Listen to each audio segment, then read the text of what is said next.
தருமபுரி மாவட்டத்தை முதன்மை மாவட்டமாக ஆக்குவதற்கான அத்தனை விஷயங்களையும் பேசினோம்.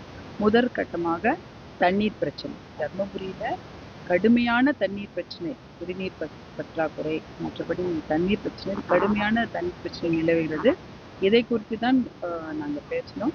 அவரும் ஒகேனக்கல் கூட்டு குடிநீர் திட்டத்தின் phase 1, phase 2 அதை பற்றியெல்லாம் ரொம்ப விரிவாக எங்களிடம் கேட்டுக்கொண்டார். அவரும் விரிவாக அதை பற்றி ஆய்வு செய்து வைத்திருக்கிறார்.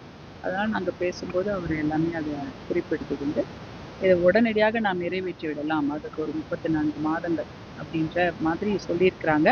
அதனால அது ஒரு மிகவும் ஒரு எப்படி நம்பிக்கையூட்டும் ஒரு விஷயமாக எங்களுக்கு தெரிந்தது. ஏன்னா ஒகேனக்கல் கூட்டு குடிநீர் திட்டம் வந்தாதான் தருமபுரி மாவட்டத்துக்கு எல்லா பிரச்சனையும் தீரும். விவசாயம் மட்டுமல்ல, குடிநீர் பிரச்சனை மட்டுமல்ல, மக்கள் எந்த ஊருக்கு போனாலுமே தண்ணி வரலன்னு தான் சொல்றாங்க. டேங்க் இருக்கு, ஆனா தண்ணி இல்லை. தண்ணி இருந்தா தானே டேங்க்ல ஏற்றவே முடியும். எத்தனை மினி டேங்க் கட்டி கொடுத்தா கூட தண்ணி உள்ள இல்லைன்னா அது மினி டேங்க் கட்டி பிரயோஜனம் இல்லை. அந்த மாதிரி விஷயங்கள்லாம் அவர் உடனடியாக அதை நம்ம செய்து விடலாம், நீங்க நம்பிக்கையாக இருங்க, நம்ம செய்து விடலாம்னு சொல்லியிருக்காங்க. அதனால கண்டிப்பாக அதை நாங்கள் தொடர்ந்து அதை முயற்சி எடுத்து மாவட்ட நிர்வாகத்தோடு சேர்ந்து கண்டிப்பாக அதை செய்ய முடியும் என்ற நம்பிக்கை எங்களுக்கும் இருக்கிறது. அடுத்ததாக அந்த மொரப்பூர் ரயில்வே திட்டம், அதை பற்றியும் அவர்கிட்ட பேசியிருந்தோம்.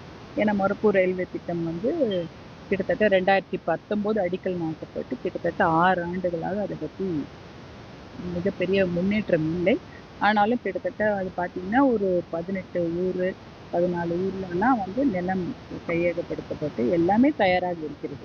வருடம் 100 கோடி ரூபாய் சென்டர்லேருந்து, அதாவது நடுவண் அரசுலேருந்து இந்த திட்டத்துக்காக ஒதுக்கப்படுகிறது. அந்த திட்டம் ஆரம்பிக்கும் போது 300 கோடி ரூபாய் தான், அது முழு பட்ஜெட். எப்பயுமே ஒரு ரயில்வே திட்டம் என்று வந்தால் அந்த திட்டத்துக்கு மாநில அரசும் அதில் பங்கெடுத்துக் கொள்வாங்க. ஆனால் இந்த மொரப்பூர் ரயில்வே திட்டத்தை பொறுத்தவரை முழுக்க மைய அரசுலேருந்து தான் நம்ம நிதி வாங்கியிருக்கோம். அப்படிதான் மருத்துவர் அன்புமணி அவர்கள் கேட்டு பெற்றார்கள். ஏன்னா நிதி இல்லைன்னு சொல்லிட்டு அந்த திட்டத்தை யாரும் பாதியில நிறுத்திவிடக் கூடாது என்பதற்காக முழுக்கவே ரயில்வே அமைச்சகத்திடமிருந்தே அந்த 300 கோடி ரூபாயை அந்த மொரப்பூர் ரயில்வே திட்டத்துக்காக வாங்கிவிட்டார்கள். அதனால அந்த திட்டம் அப்படியே இருக்குது, அதுக்கு பணமும் இருக்கு. ஆனா அதை விரைவாக முடிக்க இன்னும் நேரம் ஆயிடுச்சு. அதனால அதை கொஞ்சம் விரைந்து முடிக்க அவரிடம் நாங்க வேண்டுகோள் விடுத்தோம். உடனடியாக அதை செய்து முடித்து விடலாம், அந்த திட்டத்தை நாம் உடனடியாக தொடங்கி விடலாம் என்று அவரும் எங்களுக்கு நம்பிக்கையாக பதில் சொல்லியிருக்கிறாரு. அதை நாங்கள் தொடர்ந்து நாங்கள் முன்னெடுத்து செல்வோம். அடுத்ததாக இந்த பேருந்து பிரச்சனைகளை பற்றி சொன்னோம். நிறைய ஊருக்கு நாங்கள் போகிறோம், நிறைய பேருந்துகள்லாம் வரவில்லை, அந்த விஷயமும் சொல்லியிருக்கோம். அதே போல் புதிய பேருந்து நிலையம், பழைய பேருந்து நிலையம் பிரச்சனைகள்லாம் எடுத்து சொல்லியிருக்கிறோம். அதை நாங்கள் எழுத்து வடிவத்தில் லெட்டராகவும் அவர்கிட்ட கொடுத்துட்டோம்.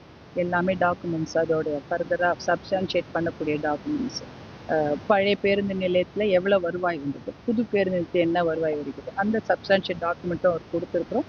பழைய பேருந்து நிலையம் அடிஷ்னல் பஸ் ஸ்டாண்ட் அப்படின்னு தான் அதுக்கு வாங்கியிருக்கிறாங்க.